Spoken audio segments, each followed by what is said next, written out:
Welcome to Folio, an actual play podcast about solo and epistolary TTRPGs. I am your host, Satah. My goal is to showcase multiple possible experiences of self-paced games by inviting guests to play them alongside me so I can compile our stories together. You can support the show financially at patreon.com/foliopod or join as a free member to get access to the bonus podcast feed. If you want to support the show in cash, you can shove $5 into my hand a week from now at Breakout Con in Toronto. Or you can just say hi. If you are going to be at the con, I would consider it a personal favor if you wore a high-quality, well-fitting respirator mask while in communal areas. Remember, we take care of us. This is episode 2 of our Games of Immanence, a game on a colony ship 1,000 years in the future about exploring our individual and collective relationships with Earth, each other, ourselves, and the greater universe by Marcus Hose. With me again are J.M. Edwards, who would like to remind you to touch a physical object during trying times, and garbageface, aka Gnostic Front, aka Karol orzechowski, who would like to remind you to support DIY music, support DIY spaces, and do what you can to look out for each other. Last week, we established that all 3 of our passengers, incredibly, have woken out of stasis on a journey to an intergalactic cultural exchange, and we saw their first day on the ship. After a brief, not quite as brief as it probably could have been, game philosophy right from me, I'm so sorry, we will see the next couple days of their trips. This could totally be me, just my predilections, as it were, and also the fact that I'm probably hungry, honestly. But it's interesting that this game, I think, in part, is meant to evoke some amount of a utopic vision. It says at the end that the world of immanence is meant to be an optimistic prediction of what our own might look like 1,000 years from now, and that it's very much meant to be playing in the space of the destruction of capitalism and the better world that can come from that. And I don't know if it's me, because I am kind of a morose person, or if it's the setup that I've stumbled into, or if it's something inherent to the setup of, like, leaving Earth, which I think that I struggle to, even though I got one that was positive, I really struggle to see leaving Earth as a good sign. And I think as I say that, that's definitely tinged by the fact that some of them are like, you leave Earth by necessity, and others of them are closer to choice. That's really difficult to balance for sure. But it's evoking all of those things, but I find it so melancholy.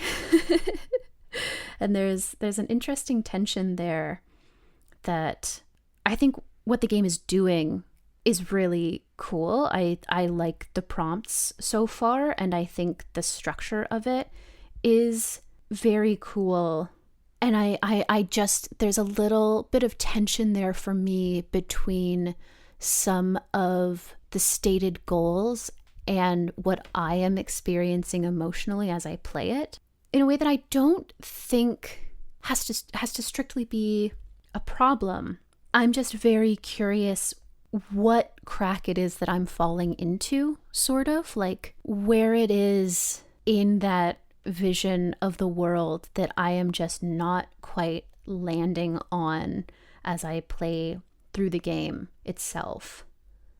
I'm very curious about the different intents there in design, which I think is just my little editor brain popping up in, like, I just love having those conversations with people when I'm working with them of, like, what is it that you mean by the things that you're doing? Are these tensions on purpose, or are they not on purpose but you enjoy them? Or what can you add to the player experience that makes it more likely that their vision of the world will, not of the world, but of the game, will align with yours? And all of that said, I like what the game is, so I really don't think it's an issue, but it is a curiosity for me, I guess is the best way for me to say that. And all that said, again, I could just need to eat some lunch. I'll probably do that after rolling these 4 die. Let's see what happens to me this morning on day 2. It's the morning. For day 2, let's see what Hill is up to, what I am up to as I get back into that headspace of being Hill. I'm gonna roll a morning prompt. The pedestrian track around the gymnasium block is set to morning mode. Birds are chirping, a simulated sun is shining, the sounds of a babbling brook project from afar. Do you partake? You don't have to twist Terrence Albersham's arm to take a walk around the pedestrian track, take in some simulated sun, and I'm going to assume that these birds are simulated. If not, I hope they're doing all right up there in space. One of the things that the United Space Agencies of Earth realized in sending people up so many times was that they miss the things that they have back home. They miss things like the sun shining and the birds chirping and even just being able to take a walk.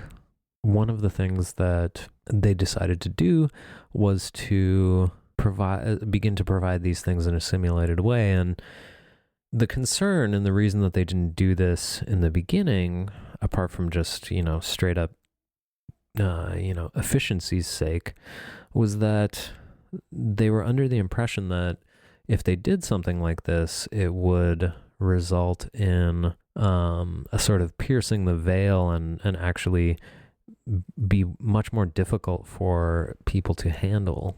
They thought that the fakeness of those things would actually depress people further, but what they found was the opposite. It was that people actually really want these things so badly that they will take a fake version, a simulated version, when the real one isn't available. As I'm walking around the track, the birds are chirping. I hear a peacock, which is very funny. Peacocks have a really funny kind of sound to them. And I also hear some crows. And although the sound of crows isn't usually, very, very nice for most people, I find it soothing. The sound of a crow is the sound of the circle of life. Another passenger steps out of the VR suite, leaving it vacant and in a single-seat concert hall configuration.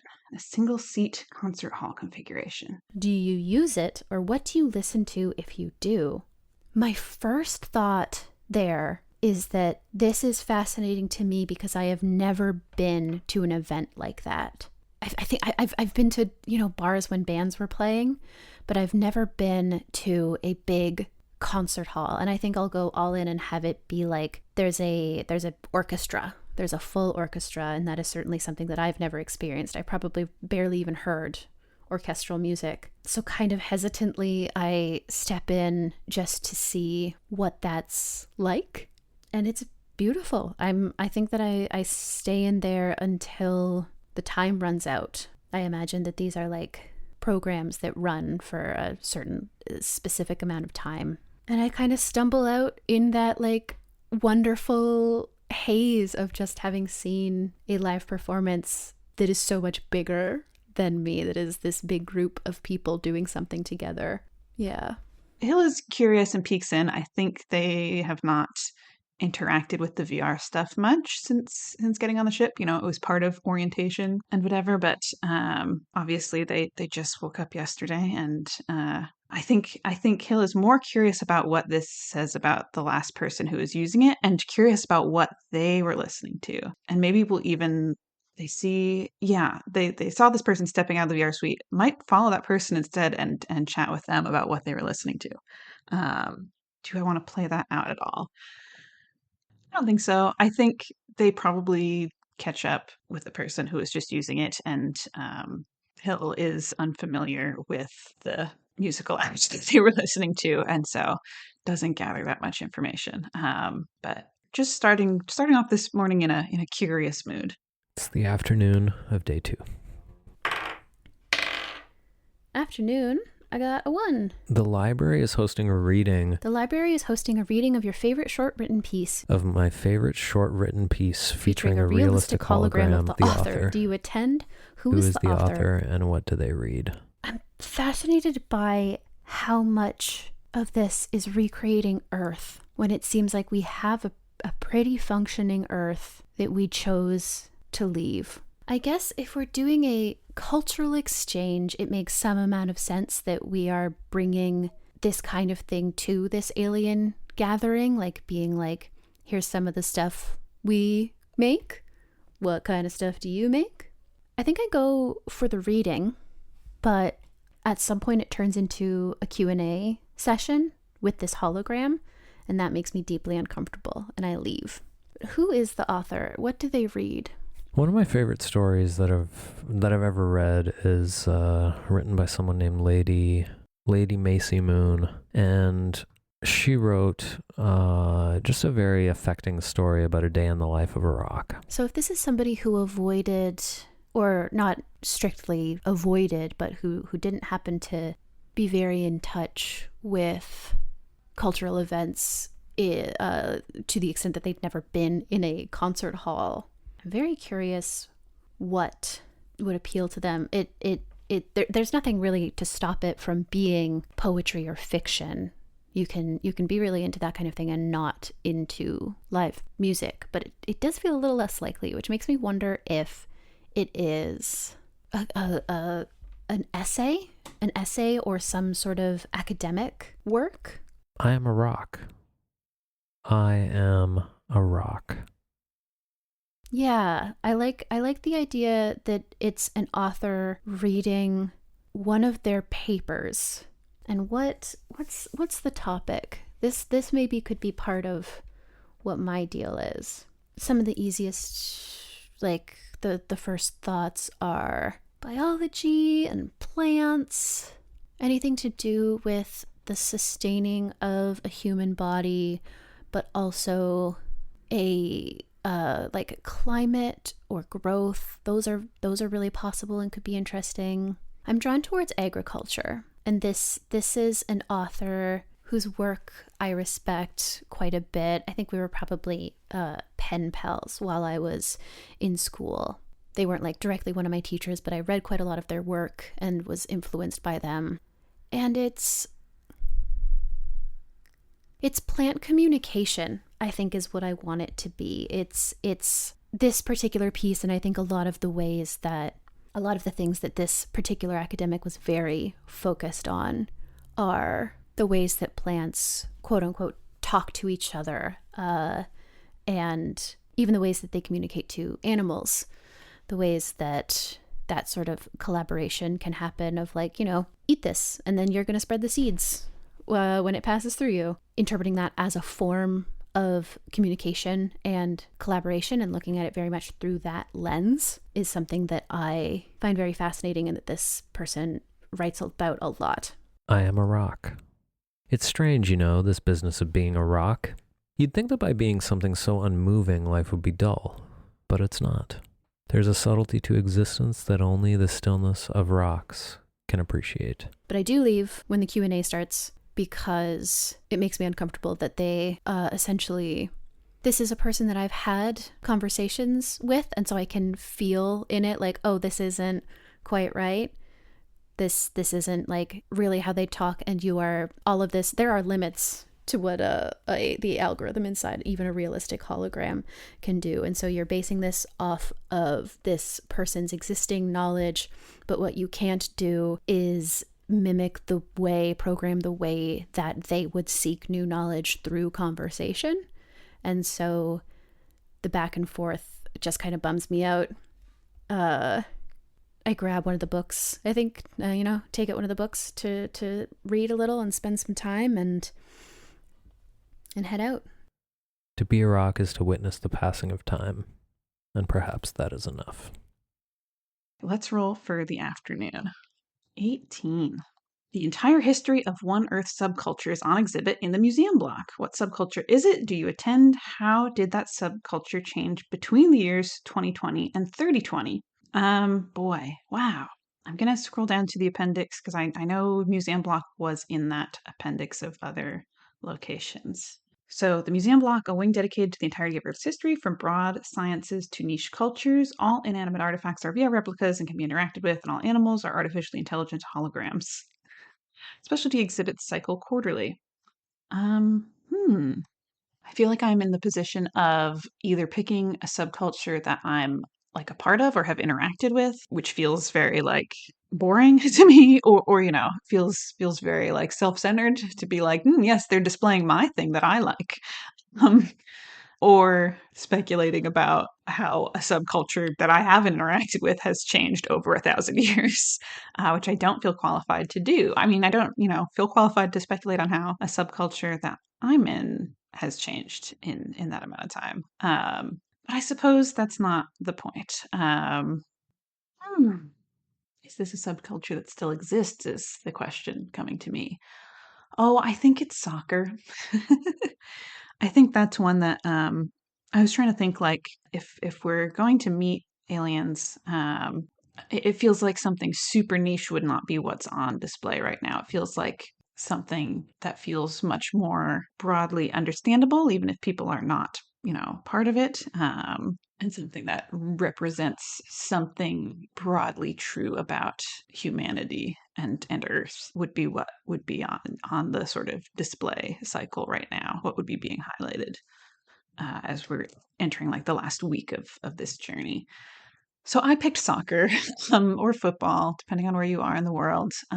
Maybe it is not even just soccer, but sort of sport in general. And soccer is like the lens they are using to talk about like, this is a thing that humans do where we make up rules for fun. Um, I had thought like it would be very silly to do like tabletop gaming as the subculture. And so I didn't do that, but I did do, here's how humans made up rules for themselves to follow for fun. Um, how did this subculture change in the 1,000 years? Oh my gosh, in a utopian society, I mean, capitalism failed um, at some point in the last 1,000 years, and so sports certainly got disentangled from a lot of the things that make it exploitative and bad. um, and I think it went like there's certainly exhibits about like these big international games, and then there's maybe a fallow period for sports and some documentation about like very small leagues that got started up and failed in like troubled years after capitalism failed, but before we sort of rebuilt a better society. People made very, very localized teams, and as things got more stable, that very localized sports culture became the sort of default. Like, we don't need to expand this into an international spectacle necessarily. It's not so much rooting for your national team; it's rooting for your neighborhood team, and still feeling that sense of bonding with other people close to you and far from you. Meeting a new person from a different part of the world and talking about your local teams and what you like about them and the players, and the culture shifted to sort of a hyper-local culture, but one that, because it had been so international before, exists everywhere and is still this a thing that you can hop into a game in a new place that you're visiting and still feel very at home and excited for it. And like soccer's the one that really survives, I think, is what I'm assuming here. Like other sports are still getting played. I think American football never fully recovers because of a lot of reasons. How dangerous it is and how exploitative it was for so long. Not that soccer isn't, but okay, no, this is enough sports.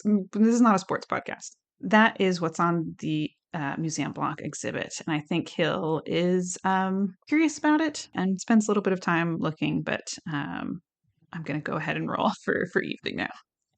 It's now the evening. 3. The evening traffic simulator is running at the racetrack. Traffic is bumper to bumper, but you can leave whenever you like. Do you partake? What car do you replicate? Why do we want to replicate that part of human existence? Oh no. I absolutely don't partake. I walk by it and am baffled, exactly as I am now. I go home to read my book for the remainder of this time block. A group of strangers is going for a night swim at the dive-in theater in the gymnasium block, and they invite you to join them. Do you tag along? What movie is on? Terrence Halbersham you may be surprised to know, is not much of a swimmer.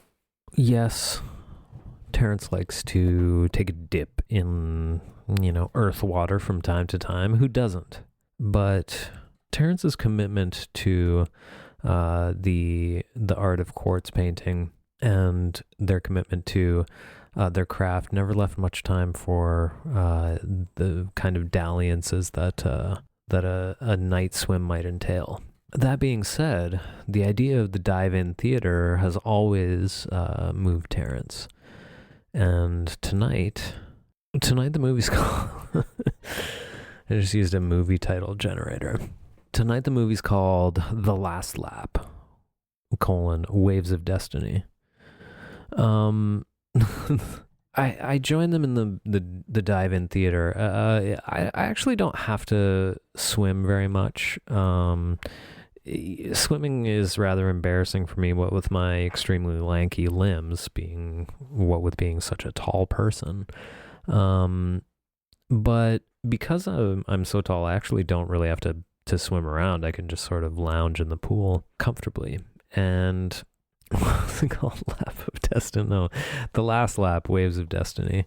The Last Lap, Waves of Destiny is about an Olympian. Oh gosh, how do I describe this film? Well, it definitely wasn't a blockbuster when it came out, but one of the things that it was a cult classic. It follows the swimming career of Owyas Lamb as Owyas tries to become an Olympic swimmer. What makes this story remarkable from any other human person trying to become an Olympic swimmer? Well, the difference between Owyas and all the other Olympic swimmers is that Owyas was born with the very rare condition of not having a head. Not having a head usually would disqualify one from most pursuits, but in the year 3000, scientists were able to make the first person who had no head. No, that's easy. We've been making people who have no heads for a long time. What scientists were able to do was to help a person survive with no head for longer than 10 minutes. And that led to some significant advances in headless science, which then, of course, led to people like Owyas being able to, reach for their dreams of being Olympic swimmers in this case. I don't want to give the plot away, because I hope that when you get to 3020, you'll watch Last Lap, Waves of Destiny. And when you do that, I hope you enjoy it as much as I did when I watched it just now. 18 for evening as well. Fireworks are being simulated in the, I was dreading having to say this word because I don't know how it's pronounced. Simulated in the cupola? Part of me, the very New England part of me wants to say like cupola, rendered visually over various skylines on the massive windows and accompanied by sound effects. Does anyone stay to watch them? How long do they stay? This is also in the appendix. The Crow's Nest cupola, a large observation deck at the top of the ship. That's so interesting. It's been 1,000 years. I wonder, I assume at this point all fireworks on Earth for the most part are simulated also. So I think it's being rendered visually over various skylines. I think the skylines are a bigger draw than the fireworks themselves, because I imagine they're pretty similar to fireworks that you would see on Earth. And I'm curious if the sound effects are like what fireworks sound like now, or if I have to imagine they would modify them slightly so that they're not so loud. I understand that's part of the appeal for some people, but it also causes some problems. I do think the skylines are the bigger draw, that there's probably a group of folks up there trying to guess which city it is. And I think there's probably both like contemporary and historical skylines being projected. And so I think this probably maybe happens fairly regularly. And so there are groups of folks who have gathered and are treating it sort of like a trivia night at this point. Yeah. The question is phrased in the plural, like, does anyone stay to watch them? How long do they stay? And I wonder if that's phrased with having like a party with multiple people in mind. Am I in the wrong part of the document for a multiplayer game or a solo game? Yep, totally. Nope. I was in the wrong part of the doc. Cool. Yeah, the question is, do you watch them? How long do you stay? I think Hill notices definitely the people who are treating them as trivia, and is interested in that. And yeah, I think is like, this is pretty, this is nice. I haven't seen fireworks in a while, but ends up being more tuned in to the folks who are like pointing at like the not firework part of the projection at the skyline part, and getting very animated when it changes.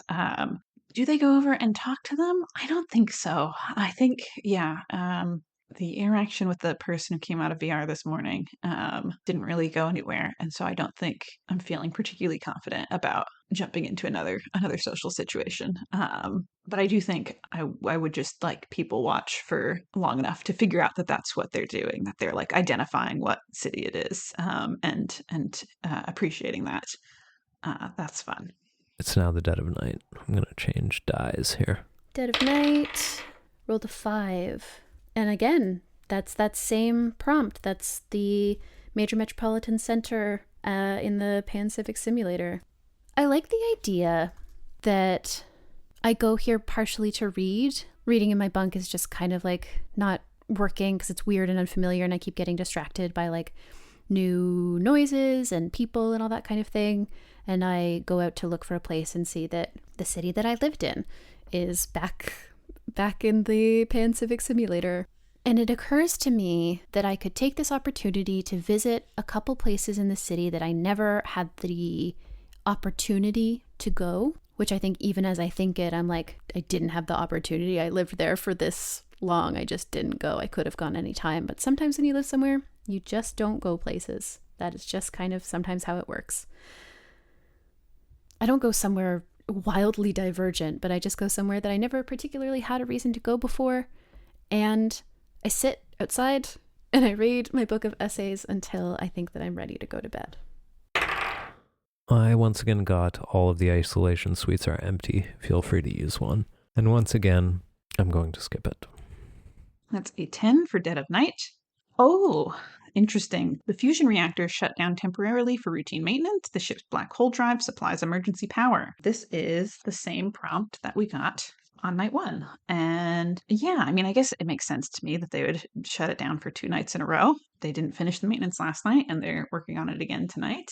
And so, do I see anything else? I think it's been more of a mundane day.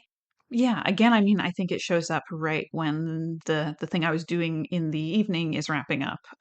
So at the fireworks, those same sort of projections of empty silhouettes start happening, but in the sky, like on the sort of observation screen, is where Hill and the rest of the people who are still hanging out there notice them, which is a lot scarier, I think, than the first night's situation, because like the first thing is just like a big empty, and it's a projection of like somebody's bed or something, but from where they are, it just looks like a hole in the ship opening up. And so I think there is a little gasp when that happens from everyone who's still hanging out in that space. And that's maybe the thing that breaks the ice with Hill and this group of folks who are doing firework pub trivia night. The other folks are maybe chatting about in the way that happens when you are somewhere and like an alarm or siren goes off, and people who don't know each other start like looking around and talking to each other, and being like, I think either I think we need to go, or I think it's okay because of these reasons. Everyone is very startled, and then it goes away, and Hill remembers that was also happening last night and makes the connection, and starts chatting about, oh yeah, right, they mentioned this in orientation, this is the black hole drive, were you guys talking about, were you guys doing trivia about which skyline it was? And they were, and they go through which cities they got to see tonight. Yeah, so that's nice. And then I think they are maybe feeling a little shaken up from that, and all of the folks a little shaken up from that, and the fireworks were winding down anyway, and so they will part ways, maybe exchange bunk numbers so they can chat again if they want to meet up and do something else. But that's it for day 2. Let's do day 3. Okay. It's day 3. I'm in the right place in the document.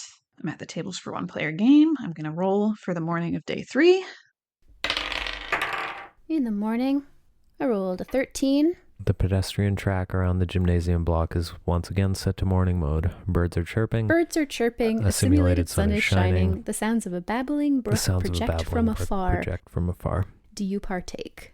I don't partake, per se. I think that I am still, like, I wake up and I'm drawn towards the sun, like the simulated sun that is shining out of here.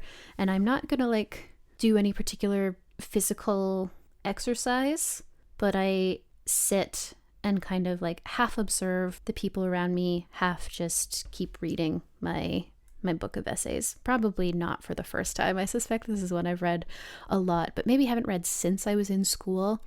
And I'm curious, like, is this going to be a like the horror of returning to something you loved that was very influential to you that you now have grown beyond, or is it just going to be refreshing? And I think so far it's refreshing, which is a relief.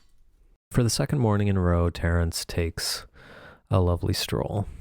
And today, the peacocks and the crows are replaced by wrens, blue jays, and many others that I can't identify. The simulated sun today feels especially good. They must have recalibrated the vitamin D outputs. Ooh, 15. Another passenger, one you haven't met, bears a striking resemblance to someone you've been missing. Who do they look like? Are they on this ship or another? Did they make it off Earth at all? Oh, I see. Is the person I've been missing on this ship or another ship? Did they make it off Earth at all? That's an interesting prompt for this scenario where it is a voluntary mission, or at least like a non-emergency mission where we're going to meet new neighbors. This could be a much heavier set of questions if this was an evacuation of Earth. Yeah, I think so this day 3 at breakfast, he'll, met folks during orientation and training in like the weeks leading up to the launch, but really only knows well enough to like sit and have a meal with the other member of their puppeteering troupe that they came with, who I think has been, are they still awake or are they still in stasis? Oh, I think they're still in stasis. I think they selected like they were very excited for the destination and not the journey. That person wanted very much to wake up as late as possible. So I think is not scheduled to wake up until like 1 or 2 days before arrival at Saturn. Yeah. So I mean, maybe that's who it is that this person looks like. I was going to say, yeah, I think at breakfast, Hill catches the eye of the Skyline trivia people from the previous night and goes over to maybe sit with them. I think they've been like, mostly taking meals alone. And one of the folks that they're with, Hill for a moment thinks, oh, I should name this person. River is the name of the other puppeteer, the performer who is still in stasis. And yeah, this person who is sitting with the Skyline folks at first, Hill's like, oh, River's up. River's awake. But like, no, it is just like a person with a very similar hairstyle and maybe like very similar glasses frames. And yeah, they get that like momentary shock of my friend and then realize that it is just a different person. So that's interesting. Yeah. Not as heavy as it could have been, as I said, but definitely told us a little bit more about Hill and the circumstances that they are in. It's the afternoon. My afternoon roll is a 7. A stranger is alone in the engine room, crying in the ambient light of the fusion reactor. If you ask them what's wrong, they will say nothing. If you ask them what's wrong, they will say nothing. Do you say anything? Do you say anything? Do you acknowledge them at all? Why do you think they're upset? Why do you think they're upset? I like the idea that this is another person who was woken up at the same time as me. I think that that's kind of a thing that, like, people are starting to get it. This is day 3. We've all been sort of wandering around. And again, everybody has different levels of effects. But I think that all of us are feeling a slight amount of isolation because sort of out of a coincidence of numbers and layout, everybody who was woken up in this process doesn't know anybody else who was woken up. And probably a few of them know people who were already up and they've been able to like kind of integrate themselves a little bit, but it still feels weird and unexpected. And this is one of those people. And so they say that nothing's wrong. And I'm like, okay. And I think out of a like almost a sense of desperation, but also genuine curiosity and like, maybe this person doesn't want this, but like maybe they don't want to talk about what's wrong, but they want to talk. And I ask like, what are you doing down here? Like, do you know how this thing works? And like gesture. And they sort of like nod tearfully and snottily. And I think I end up getting the sense of what's wrong, which is something to do with being scared that they're underqualified. Like, they came into the engine room in part to sort of up their confidence. Like, I'm going to walk in there. I'm going to know everything that's going on. This is part of my job. And then everything in there was just unfamiliar enough that they had a crisis of confidence. And they don't explicitly say that, but it's just obvious from the way that they're talking. And then I think, without really meaning to, I'd make them feel better because I don't know anything about what they're talking about. And I just ask questions and they are able to answer all of them. And slowly but surely over the course of our conversation, I have this very strong intellectual curiosity, right? I like to learn stuff, but I just have almost no context for any of their work. And so I'm asking a bunch of like very simple questions and then getting a little bit more complicated because I'm able to make connections and that kind of thing. And they're able to explain a bunch of stuff. And through that conversation, they're like, oh, I was holding myself to a kind of impossible standard or an unrealistic standard.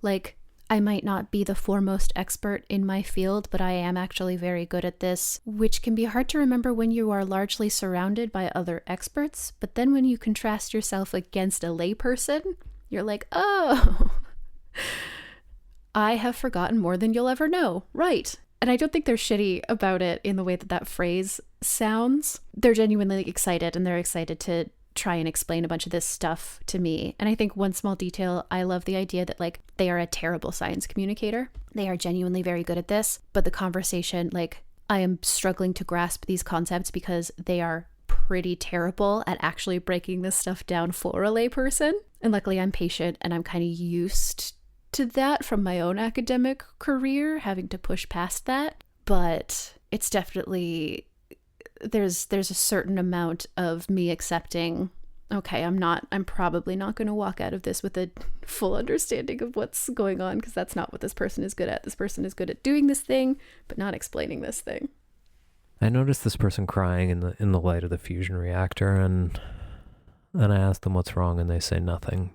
I ask them if they would like for me to sit with them for a while, and they say yes. So we sit in silence, and after a while, I reach my hand over and offer it to them, and I hold their hand for the rest of the afternoon. So let's roll for afternoon on day 3. A 20. Oh, your favorite major city is being simulated in the Pacific Simulator. What city is it? What time period? Oh my gosh. Oh boy. Yeah.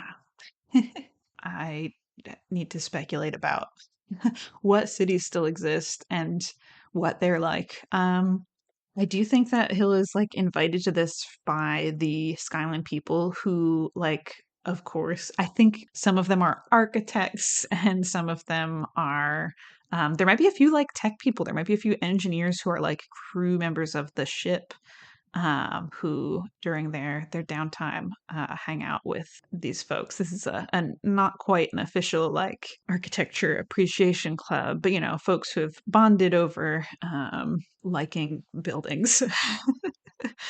um, and that is maybe the person who looks like River is an engineer on the ship, which is why Hill didn't encounter them during the training, because they have done these kinds of missions before and were, on a different orientation track. So Hill's favorite major city is being simulated. I mean, I think about cities that I've been to. I don't know if it's Providence. You know, maybe it is. Yeah, I think it is. I was tempted to say that it was somewhere more historically significant. I was gonna say maybe it is Berlin. Maybe they are like simulating the fall of the Berlin Wall. And I think this is all conversation maybe that's being had over breakfast beforehand. They're talking about other simulated cities that have been featured throughout the trip, because a lot of these folks have been awake the whole time, and definitely the one person who looks like River, who is part of the crew of the ship. And yeah, they're talking about, oh yeah, we did Berlin, we did London, we did Hong Kong, we did Mumbai, we did a bunch of different cities, and talking about highlights of different cities and different time periods that they went through. I imagine that they like would project not just one time period per day, but like, for this part of the day, it's Edo period Japan, and then it's Tokyo circa 1995, and then it's yeah, I think it's got to be favorite city. And like, yeah, if it's your favorite city, I think it's Providence. And it's very possible that in like the last 1,000 years, Providence has grown and changed a lot. It is like pretty close to both Boston and New York, two pretty major East Coast cities. And gosh, I can't stop myself from thinking like the ocean level did rise, and so like the people who were living on the coast in New England and on the East Coast moved inland, and so like the population of Providence got a lot bigger very rapidly. And I think also the time period it moves through like pre-colonial era and the indigenous people, the Narragansett people living there. And then I think there's one segment of the day that's very focused on like university life and like Brown University and Rhode Island School of Design. And there's got to be like a post collapse period, which also like there is the Providence River that runs through like downtown Providence, like that rising, and probably some of the city getting destroyed, and the parts that are uphill from the river growing and changing. um, the Skyline folks are, let Hill know that this is happening today. I think it comes up in conversation when they're like, "Oh, where are you from on Earth?" And they're talking about Providence, and they're like, "Oh, that's scheduled for the Pan Civic Simulator today." And they head over, and I think as I'm talking about it, I think I probably have mixed feelings about visiting a fake version. I think I'm initially like very excited and like particularly to like show these new people around, because I think probably at least some of them have never been. It is maybe a larger city than it was in the 20th and 21st century, but still not like an international hub the way a New York is. And yeah, I think that initial excitement then is like tempered a little bit by like moving through the different periods. And so none of it is the city that Hill actually knows. And I think they maybe realize that this is not designed to be a little slice of home. This is designed to be a historical artifact that we're sharing with each other and with these new folks that we're meeting, which they can appreciate. But it was sort of the feeling of like, oh, I'm going to show them my favorite park. And they got there and they're like, no, that park's not part of this time period. So yeah, that's the afternoon. A little mix of emotions there. Let's see what's going on in the evening. It's the evening. The Choral Karaoke Club is setting up in the theater block, and they seem to be devoting the night to one of my favorite musical acts. Who is the artist or band? Do you attend? Do you sing along? One of my favorite artists is... I have no musical ability, but one of my favorite artists of the 3000th century, no wait, 31st century.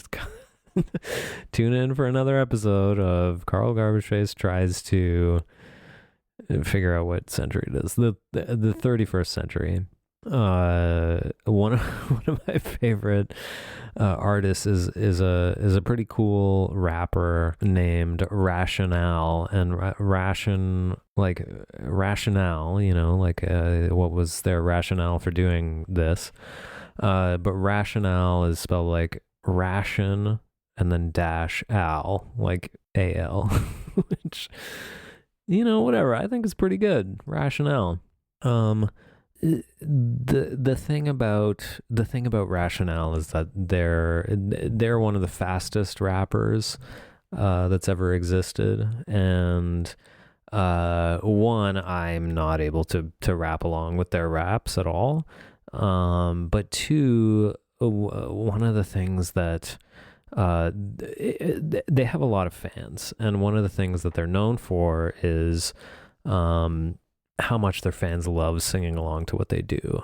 And now, as much as I am a huge fan, and as much as I love Rationale to death, hearing other people rap his lyrics just makes my skin crawl. So I'm not going to attend the karaoke club, not tonight anyway.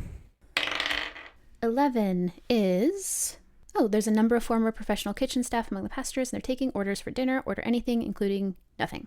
I think at this point, I love the idea that I'm taking this as an opportunity to, like, my stomach has settled. I've been good for a couple days. And now I'm like, okay, well, I gotta see what's up with the vegetables that they've been growing on this ship. I like the idea that this ship has been on a very, very long journey.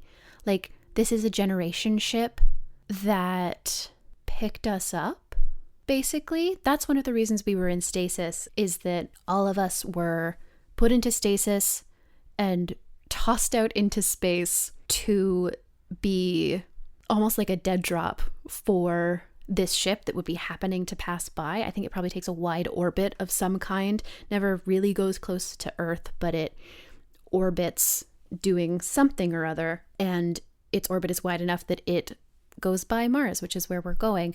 And so they pulled in this shipping crate, not literally, but kind of like that, of all of us in stasis, and we are just going to be put on Mars. And I know that part of this is about what happens with the ship. I don't remember what the options are, so I'll figure that out at the end, but it's possible that, like, we were in a ship that they just brought in, and then I'll figure that out, you know, get there at the end. So anyway, I order just like big old salad, just whatever they've got going on. As somebody who's worked in food service a lot, the idea that you can just order whatever sounds kind of sounds like a nightmare. So I am imagining that what that actually means is that they essentially have a set menu that they are happy to do some amount of variation on. For like, especially for like dietary restrictions, and if somebody really wants something, they'll make an exception, but there is a set menu, and I just order the thing that has the most ship grown produce on it. And I think I'm gonna build a little bit more community here. I think that the person from the engine room comes and sits with me briefly and like points at my book that I'm still working through and says something essentially incomprehensible, is like, oh, that publishing company, they do a lot of really cool work. They published this one great collection by, and they cite like, you know, an academic on nuclear fission or whatever it is that they are not that they're into that I didn't totally understand. And they badly try to explain some of the concepts in the book. And I'm like, oh, cool. Yeah, they're like, you should read that. And I'm like, it sounds a little bit over my head, but sure, I should give it a try at some point. And they're like, oh, if you have any questions, you could just ask me. And I'm like, okay, that's really kind. Thanks. And then I think that word gets around. Like, I was talking with one of the cooks, or probably there's people who are like serving food, right? Which, to be very clear, like, I'm not going to go into my whole rant about this, but if we weren't in the strictures of the capitalist structure that we all struggle in currently, and also in a completely unmanaged ongoing global pandemic, I would love to still be a server. There are complications when it comes to my body and disability and pain and that kind of thing. But I loved being a server. I love that social role.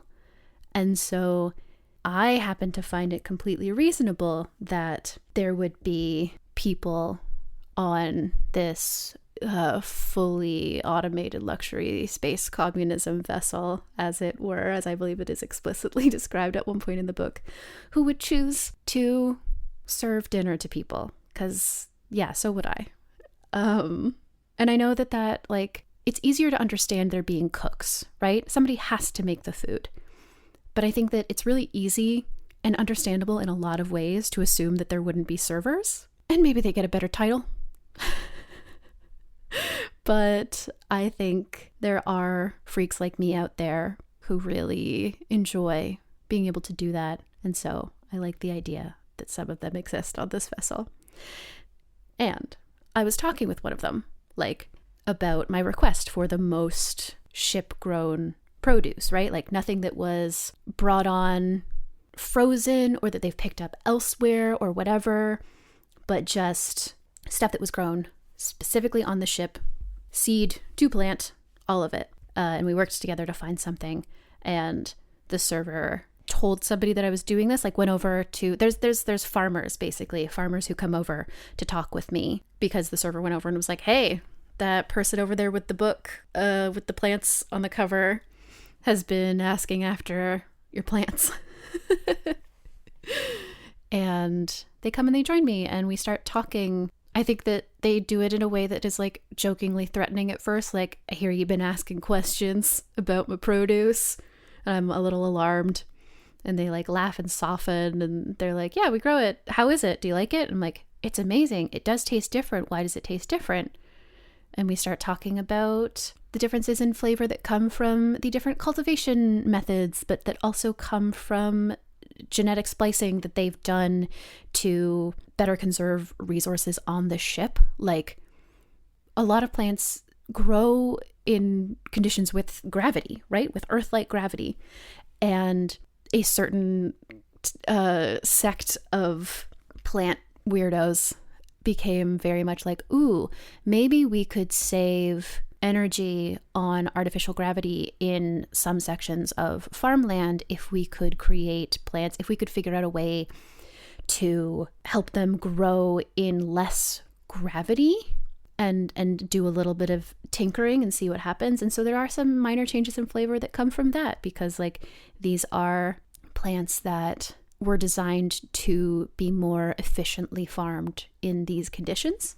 And yeah, we just have this big dorky conversation. I think the engineer, the person I found crying in the engineering room, takes their leave at a certain point, not in a negative way. They're just like, they were only in here for a few minutes and they're like, okay, great, I'll leave you to it. Remember to read that book. And I'm like, okay, I promise I will try.